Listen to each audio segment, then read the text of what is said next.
जोहार गया आपे मन को लेतना मस्कल न्यूज पश्चिम सिंहभूम जिले झारखंड चैबासा कोलान विश्वविद्यालय सामनांग तारियो ननमितेंगा पासिया कंतिया यूजीसी रिया समर्थन रे कोलान विश्वविद्यालय रेन विद्यार्थी को दरनार को दुबियना यूसीजी ननमितेंगा पासिया कंतिया ओकनाची विश्वविद्यालय स्तर रे सबिन वर्ग रेन को मियर रूप ची समानता लिकाते को तयोचा मेन कहते जान जाति किली को लोते भेदभाव आलाचा हुबनचा मेन कहते नन विश्वविद्यालय अनुदान आयोग रिया ननमितेंगा पासियाना मेंदो मिट पाकुटी निना उशु वर्ग रेन को विवाद को उपेन किडा ओंडो एंसु पुरेते विरोध को हुबंतना मेंदो एसटी एससी ओबीसी समुदाय रेन होको निनारिया पूर्ण रूप ते को समर्थन तनाडो जगह जगह रे निरिया समर्थन रे को दुपते ने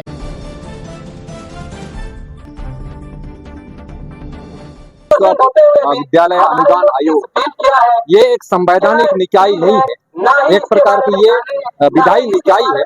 1956 में जब भाषा पर आधारित राज्यों का पुनर्गठन हुआ तो सारे के सारे लोगों को सामाजिक न्याय, आर्थिक न्याय और राजनीतिक न्याय ये भारतीय संविधान का मोटो है। और जब हम 26 जनवरी को और 15 अगस्त को झंडोत्तोलन करते हैं, आपका संविधान की शपथ लेते हैं, तो इसी संविधान का कुछ मेन मोटो है, मकसद है और सिद्धांत है। और ये सिद्धांत संविधान प्रस्तावना स्पष्ट लिखा है, समस्त नागरिकों को सामाजिक, आर्थिक और राजनीतिक न्याय का अधिकार मिलेगा, विचार, अभिव्यक्ति, विश्वास, धर्म, उपासना की स्वतंत्रता अधिकार देगा। और ये यूजीसी जी का जो मामला है, ये मामला आता है संविधान का भाग 4 के अंतर्गत राज्य के नीति के निर्देशक तत्वों के अंतर्गत कि राज्य सरकार और केंद्र सरकार, क्योंकि ये यूजीसी का मामला है तो ये केंद्र सरकार का मामला आता है, संसद का मामला। तो संसद जब भी कानून बनाएगी, पार्लियामेंट जो संघ सूची में 99 विषय है और समवर्ती सूची में जो एजुकेशन से संबंधित यदि कोई विषय है तो ये संसद बनाएगी। और ये यूजीसी का तो मामला है, ये स्पेशल रूप से सामाजिक और आर्थिक न्याय से संबंधित है, क्योंकि संविधान का आर्टिकल 46 ये बताता है कि समाज में जो पिछड़े वर्ग, जो कमजोर वर्ग, अनुसूचित जातियां या अनुसूचित जनजातियां, इन्हें भी संविधान का मोटो मिल सके, आजादी का उन्हें मकसद मिल सके। इसीलिए उसमें दिशा निर्देश है सरकारों को कि जब आप कानून बनाएंगे तो राज्य के नीति निर्देशक तत्वों में जो प्रावधान किए गए आर्टिकल 37 से 51 तक, इसके अंदर जो कुछ है इक्वालिटी का, क्योंकि 39 में आय की असमानताओं की भी व्याख्या खत्म करना है, शोषण, अत्याचार, अन्याय मुक्त समाज का निर्माण करना 46 में है। तो ये स्पेशल 46 का हवाला दिया है कि सामाजिक न्याय मिले और आर्थिक न्याय मिले। जब एक राष्ट्र और एक देश की बात होती है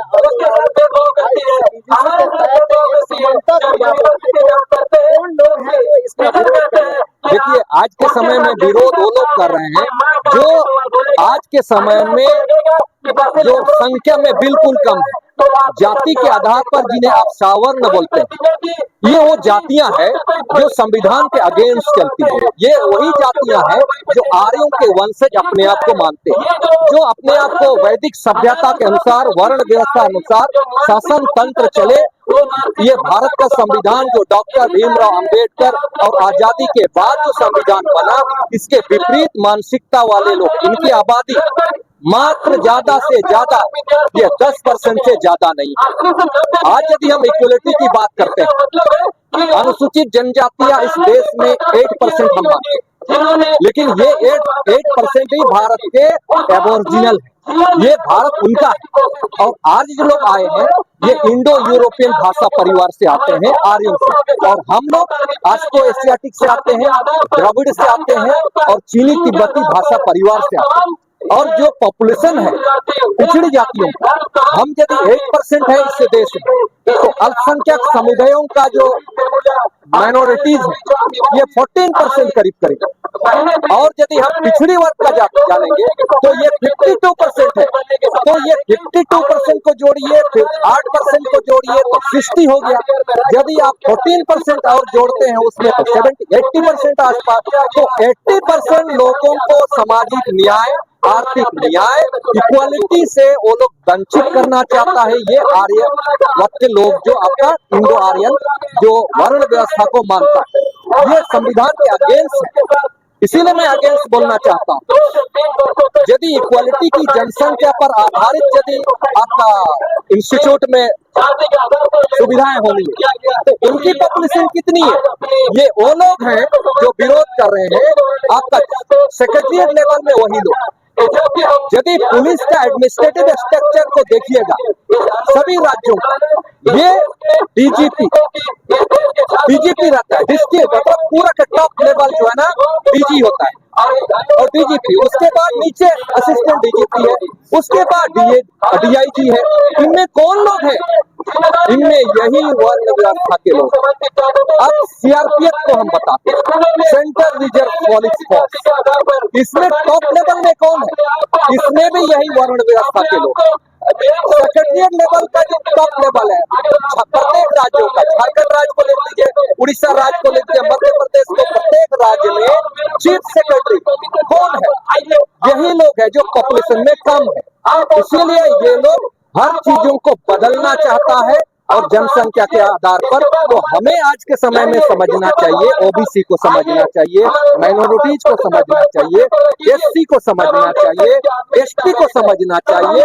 यदि हमारी जातिगत जनसंख्या इतनी ज्यादा है तो इक्वालिटी तो आपको जाति के आधार पर यूनिवर्सिटी में भी आपको देना पड़ेगा। अन्यथा संविधान का जो मोटो है आर्टिकल 46 का, इसका आप उल्लंघन करते हैं। ये संवैधानिक निकाय है एक तरह से, जो आपका अनुदान आयोग है। ये हम पूछना चाहते हैं इस चैनल के माध्यम से, अनुदान आयोग में कौन लोग बैठे हैं टॉप लेवल में? टॉप लेवल में वही वर्ण व्यवस्था के लोग बैठे हैं, इसलिए नहीं देना चाहते क्योंकि वो लोग नहीं चाहता है कि वो लोग राजा राजवाड़ी जैसे जीना चाहता है। हम लोग हक मांग रहे हैं। ये विरोध इसीलिए करता है, एक प्रकार का विरोध कौन कर रहा है? हम न्याय की मांगते हैं, वो अन्याय का समर्थक। हम सोशलिज्म की बात करते हैं, वो सोशलिज्म का विरोधी। हम इकोनॉमिकली जस्टिस का बात करते हैं, वो लोग इकोनॉमिकली जस्टिस का विरोधी। दूसरा और भी है, आय की असमानताओं का हम बात करते हैं, आय की असमानता समाप्त होनी चाहिए, महिला और पुरुषों में इक्वालिटी होनी चाहिए। ये दोनों ही सारे के सारे इक्वालिटी का विरोधी, यानी ये जो वर्ण व्यवस्था आधारित है, ये जो संविधान विरोधी ताकतें हैं, ये संविधान के बिल्कुल अगेंस्ट है। लेकिन हमें बहुत अच्छा लगा कि सुप्रीम कोर्ट ने कम से कम केंद्रों को दिशा निर्देश दिया कि 77 ईयर आजादी का महोत्सव मना रहे हैं, लेकिन 77 में भी हम जिस मकसद के लिए संविधान बना उसकी हम अवहेलना कर रहे हैं। ये बड़ा दुर्भाग्य है सुप्रीम कोर्ट के जजों का। संसदीय कार्यान्वयन के आज हमको समझना चाहिए कि आजादी का इतना दिन बाद भी हमारे जो जुडिशियल में बैठे हुए लोग हैं, यूके में बैठे हुए लोग हैं, वो संविधान का अवहेलना करते हैं। सुप्रीम कोर्ट में कितने एसटी हैं? सुप्रीम कोर्ट के जो टॉप लेवल का नियम है कितने ओबीसी है? प्रधानमंत्री कितने हैं? आज यदि प्रधानमंत्री ओबीसी अपने आप को बोलता है, लेकिन किसके द्वारा संचालित होता है? ये भारतीय जनता पार्टी वर्ण व्यवस्था आधारित इसीलिए केवल बैठा हुआ है। दूसरा, यहाँ के राज्यपाल है, कौन है? राज्यपाल भी पार्टी आधार से चलता है। द्रौपदी मुर्मू महामहिम राष्ट्रपति महोदय आदिवासियों की बात नहीं करती है। हम जल जंगल जमीन से बात करते हैं, 5वीं अनुसूची का बात करते हैं, कस्टोडियन है वो। अंग्रेजों के समय में महारानी विक्टोरिया के संरक्षण में हमारा शेड्यूल एरिया था। तो आज महामहिम राष्ट्रपति है, बात नहीं करते। इसीलिए नहीं बात करती है, वो संविधान से अनभिज्ञ है। हमें माफ कीजिएगा राष्ट्रपति महोदय, इस चैनल के माध्यम से आपके पदों का हमें गरिमा है, लेकिन जो दायित्व है आपका, संवैधानिक जो दायित्व है संविधान में, वो आपको अमल में लाना चाहिए। इसलिए मेरा इतना ही है कि जो चीजें आ रही है संवैधानिक दायित्वों को निर्वाह होना चाहिए।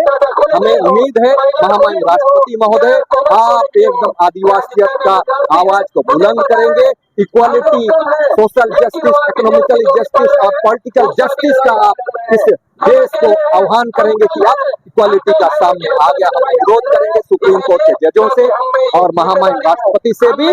आप सामने आइए, इक्वालिटी का बात कीजिए, हम आपके साथ हैं। सबको जोहार।